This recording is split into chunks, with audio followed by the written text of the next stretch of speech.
हकीकत यह है कि इजराइल का वो डोम जो उसे मिसाइलों से अब तक बचाता आया है, वो डोम दरक गया है। जी हां, क्योंकि ईरान ने लॉन्च कर दी है खुर्रम शहर 4 मिसाइल्स। और याद कीजिएगा, इसी मंच पर मैंने आपको बतलाया था कि ईरान अभी अपनी पुरानी मिसाइल्स का इस्तेमाल कर रहा है और अब वो जंग में ला रहा है अपनी नई मिसाइल्स, खुर्रम शहर 4 मिसाइल, जिससे तेल अवीव, इस्राइल की राजधानी तेल अवीव थर्रा गया है। उसकी बिल्डिंग्स हिल गई हैं। समानांतर तौर पर अमेरिका और इस्राइल वो लगातार ईरान पर हमला कर रहे हैं। उनकी मिलिट्री एकेडमी पर ताजा हमला किया गया है और बात वहां रुकती नहीं है, क्योंकि अमेरिका और इस्राइल जानते हैं कि ईरान की ताकत कहां है। लिहाजा ईरान के अंदर करीब 13 मिसाइल बेसिस पर हमले हुए हैं। ये हमले कितने कारगर हुए हैं, बस कुछ देर बाद मैं आपको बताने वाला हूं। और जो बड़ी खबर सामने आ रही है वो ये कि तेल अवीव में इस वक्त जो बिल्डिंग्स हैं वो थर्रा गई हैं खुर्रम शहर 4 मिसाइल की गूंज से, उसके धमाके से। सबसे पहले दोस्तों मैं आपको बतलाना चाहता हूं और दिखाना चाहता हूं अल जजीरा की यह खबर, और यहां 2-3 चीजें आप ध्यान से देखिएगा। पहली बात, उन्होंने इस बात का जिक्र किया है कि किस तरह से तेल अवीव में धमाके हो रहे हैं और उन्हें बाकायदा इसका प्रमाण पेश किया है। दूसरी बात, वो ये भी बता रहे हैं कि बहरीन के अंदर मनामा में जिन होटल्स में अमेरिकी सैनिक रुके हुए हैं वहां पर ईरान हमला कर रहा है। और बहरीन में भी लगातार हमले हो रहे हैं, उसकी भी हम चर्चा करेंगे। वीडियो में आपको दिखाऊंगा, प्रूफ में आपको दिखाऊंगा, प्रमाण में आपको दिखाऊंगा। मगर सबसे पहले अल जजीरा की यह खबर देखिए, जो इस बात की बानगी है, इस बात का सबूत है कि किस तरह से तेल अवीव खुर्रम शहर 4 मिसाइल के धमाकों से थर्रा गया है। देखा जाए। Iran has launched a barrage of missiles into Israel, including Tel Aviv and West Jerusalem. Explosions have caused significant damage to buildings in Tel Aviv, with debris scattered across the streets and emergency crews responding to multiple incidents. At least 11 people have been killed across Israel since Saturday. And Iran is continuing its attacks on Gulf nations hosting US troops. One hotel and 2 residential buildings have come under attack in Bahrain's capital, Manama. Earlier, a refinery was seen engulfed in smoke after an apparent Iranian strike. In Kuwait, an explosion was reported from an airbase in the south of the country. And Saudi Arabia says it's intercepted drones near the Riyadh region. दोस्तों, इस खबर को लेकर क्या पुष्टि हुई है, क्या कॉन्फर्मेशन हुआ है, इसको लेकर भी मैं आपके सामने अब जानकारी ला रहा हूं कि खुर्रम शहर 4 की मिसाइलें कहां कहां गई हैं और कितना नुकसान इस्राइल को पहुंचा है। गौर फरमाएं। ईरान ने दावा किया है कि उसकी खुर्रम शहर 4 बैलिस्टिक मिसाइलें, जिनमें करीब 1 टन का वॉरहेड है, हाल के हमलों की लहर में तेल अवीव और बेन गुरियन एयरपोर्ट को निशाना बनाने के लिए इस्तेमाल की गई। कई रिपोर्टों में कहा गया कि धमाके इतने जोरदार थे कि तेल अवीव इलाके में इमारतें तक हिल गईं। क्या इस बात की पुष्टि हुई है? ईरान की IRGC का कहना है कि खुर्रम शहर 4 मिसाइलें तेल अवीव के दिल, बेन गुरियन एयरपोर्ट और एक इस्राएली एयरबेस पर दागी गईं, जिसे ऑपरेशन ट्रू प्रॉमिस 4 का हिस्सा बताया गया है। कई रिपोर्टों और वीडियोस में, जिसका अभी अभी जिक्र मैंने आपके सामने किया, अल जजीरा का वीडियो मैंने आपको दिखाया, कई वीडियोस में तेल अवीव और उसके आसपास तेज धमाके, आग लगने और कुछ रिहायशी या व्यावसायिक इमारतों को नुकसान दिखाया गया है। प्रत्यक्षदर्शियों और वीडियो में कहा गया है कि धमाकों की शॉकवेव इतनी तेज थी कि शहर के कई हिस्सों में, जहां सीधा हमला नहीं हुआ था, वहां भी इमारतें हिलती हुई महसूस हुईं। मगर अभी भी काफी असमंजस है दोस्तों, और असमंजस किन चीजों को लेकर है, गौर फरमाया जाए। इस्राएली सूत्रों का कहना है कि कई आने वाली मिसाइलों को एरो और आयरन डोम एयर डिफेंस सिस्टम ने रोक दिया। कुछ मामलों में यह तय करना मुश्किल है कि नुकसान सीधे मिसाइल लगने से हुआ या इंटरसेप्टर के गिरने से। कौन सी मिसाइलें वास्तव में खुर्रम शहर 4 थीं और कितनी इमारतों को गंभीर नुकसान हुआ, इसकी सही जानकारी अभी भी जांच के बाद ही साफ होगी। अलग अलग रिपोर्टों में हताहतों और नुकसान के आंकड़े भी अलग अलग बताए जा रहे हैं। और अब दोस्तों मैं आपको एक वीडियो दिखाना चाहता हूं। आपके स्क्रीन पर यह वीडियो, और यह हमला है ईरान का बहरीन पर। बहरीन की जो सबसे बड़ी तेल रिफाइनरी है, वहां पर ईरान हमले कर रहा है। और आप देखिएगा, सायरन की आवाजें आप सुनेंगे और किस तरह की अफरा तफरी है। करीब 1 मिनट का वीडियो है, मैं चाहता हूं कि आप इसे देखें।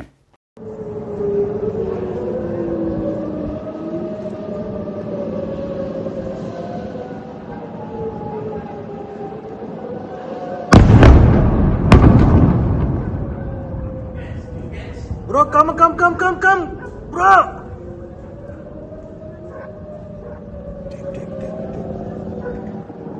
Do launch.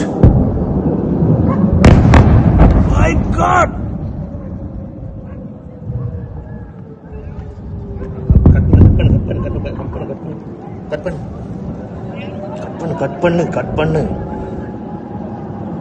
கட் பண்ணு D.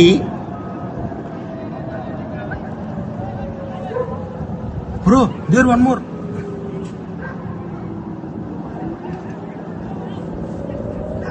Which side it is coming? Bro, harbor it is landing. Harbor. मगर जाहिर सी बात है कि इस वक्त अमेरिका के साथ इस्राइल की ताकत, यह साझा ताकत, और उससे भी बड़ी बात, हर गुजरते लम्हे के साथ जिस तरह से खाड़ी देशों पर ईरान हमले कर रहा है, ये तमाम देश इस जंग में शामिल होने पर मजबूर हो जाएंगे। और जब ऐसा होगा तो जाहिर सी बात है ईरान पर दबाव बढ़ेगा। मगर जैसे मैंने बताया दोस्तों, इस वक्त इस्राइल ने कम से कम ईरान की 13 मिसाइल बेसिस पर हमला किया है, और इसको लेकर क्या जानकारी मौजूद है आपके स्क्रीन्स पर।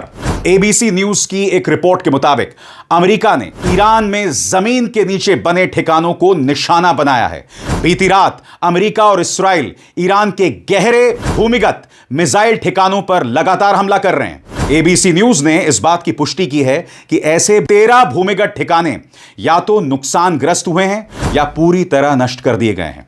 इस्राएली सेना के चीफ ऑफ स्टाफ का कहना है कि अब तक लगभग 60% मिसाइल लॉन्चर खत्म कर दिए गए हैं, लेकिन अमेरिकी टैक्स देने वालों के लिए इसकी कीमत बहुत भारी पड़ रही है। Centre for strategic and international studies के एक अनुमान के मुताबिक सिर्फ पहले 100 घंटों में $3.7 अरब खर्च हो चुके हैं, यानी हर दिन करीब $891 मिलियन से ज्यादा।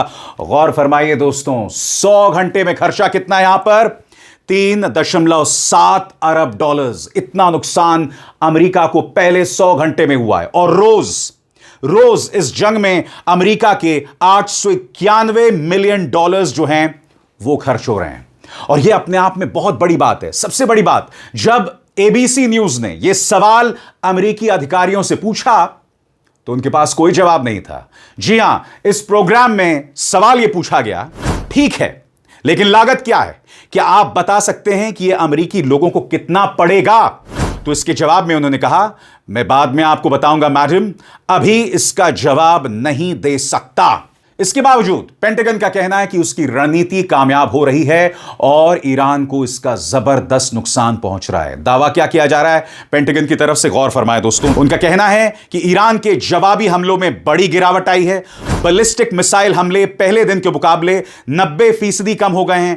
ड्रोन हमले 83% कम हो गए हैं। अब तक इस युद्ध में करीब 6 अमेरिकी सैनिकों की मौत हो चुकी है, इनमें से 2 की पहचान हुई है। तो इसका क्या अर्थ माना जाए दोस्तों? क्या ईरान ये जंग हार रहा है? आईआरजीसी के प्रवक्ता ने कहा है कि अब इस मामले में ईरान जल्द नए हथियार निकालने वाला है, जिससे अमेरिका और इस्राइल चौंक जाएंगे। और सबसे बड़ी बात, आईआरजीसी के नए प्रमुख का ऐलान हुआ है, वो शख्स जिसके सिर पर कांटों का ताज है, क्योंकि अब यह शख्स सीधे तौर पर इस्राइल के निशाने पर आने वाला है। हम उसकी भी चर्चा करेंगे, मगर सबसे पहले नए हथियारों को लेकर आईआरजीसी यानी इस्लामिक रेवोल्यूशनरी गार्ड कोर क्या दावा कर रहा है, गौर फरमाया जाए। आईआरजीसी के प्रवक्ता ने कहा, ईरान लंबी लड़ाई के लिए तैयार है, नए हथियार लाएगा। ईरान लंबे युद्ध के लिए पूरी तरह तैयार है और ऐसे उन्नत हथियार इस्तेमाल करने वाला है जो अभी तक इस संघर्ष में इस्तेमाल नहीं हुए हैं। यह बात इस्लामिक रेवोल्यूशनरी गार्ड कोर के प्रवक्ता ने कही। एक बयान में brigadier general Ali Mohammad Naini ने कहा कि ईरान के दुश्मनों को आने वाले हमलों की नई लहर में दर्दनाक झटकों की उम्मीद करनी चाहिए। उन्होंने कहा कि ईरान की नई पहल और नए हथियार रास्ते में हैं, they are on their way.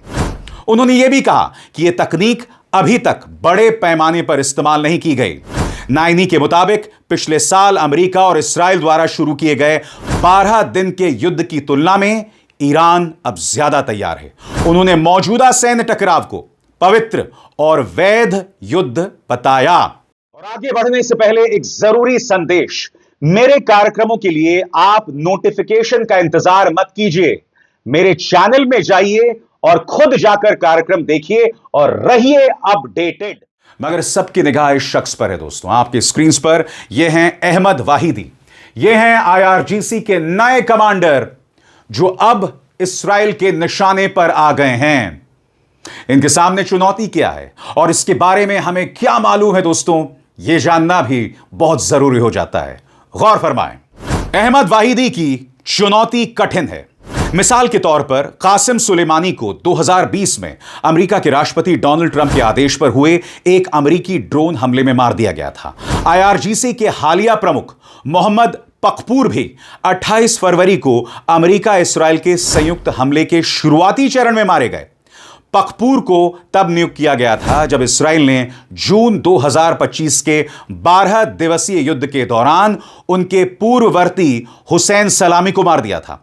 IRGC के शीर्ष पदों पर लगातार हो रहे बदलाव दिखाते हैं कि ईरान की सैन्य व्यवस्था में यह पद कितना जोखिम भरा है। अब वहीदी के ऊपर ऐसी जिम्मेदारी आ गई है जिसे ईरान के मशहूर कमांडर सुलेमानी को भी कभी नहीं निभाना पड़ा, यानी एक वास्तविक युद्ध। पूरी तरह भड़क चुके युद्ध में ईरान की सेना की अगुवाई करना, यानी कि अहमद वाहिदी की चुनौती कहीं ज्यादा है। और सबसे बड़ी बात, उन्हें अपनी खिड़की के बाहर आसमानों पर निगाह रखनी पड़ेगी कि न जाने कब इस्राएल की कौन सी मिसाइल उन पर हमला कर दे। सबसे बड़ी बात, अहमद वाहिदी के बारे में हमें क्या मालूम है, इस पर भी गौर फरमाया जाए। वाहिदी 1970 के दशक के आखिर में आईआरजीसी के शुरुआती दौर से ही उनसे जुड़े हुए हैं। 1980 के दशक में उन्होंने धीरे धीरे पदोन्नति पाते हुए संगठन में ऊपर तक जगह बनाई और खुफिया तथा सैन्य दोनों तरह के अहम पद संभाले। ईरान के सरकारी मीडिया के मुताबिक उन्होंने 1988 से 1997 तक एलीट कुद्स फोर्स की कमान संभाली थी। तो जैसे मैंने बताया, आईआरजीसी की एक बहुत बड़ी जिम्मेदारी है। मगर यह सवाल भी पूछा जाना चाहिए दोस्तों कि जिस तरह से इस्राएल और अमेरिका ईरानी निशानों पर हमले कर रहा है, और उससे भी बड़ी बात, न सिर्फ उसके मिसाइल टारगेट्स, उसके सैन्य ठिकानों, उसके बड़े बड़े अधिकारी, ईरान के आम लोगों को भी मारा जा रहा है, छोटी बच्चियों को भी नहीं बख्शा जा रहा है। इसी मंच पर मैंने आज अपने कार्यक्रम में आपको बताया था कि एक स्टेडियम पर हमला कर दिया गया। अब आप मुझे बताइए, इस स्टेडियम पर हमला करने की क्या वजह है? ऐसे में पूरी साहस के साथ ईरानी सैन्य कमांडर कह रहे हैं कि अभी तो तूफान आने वाला है।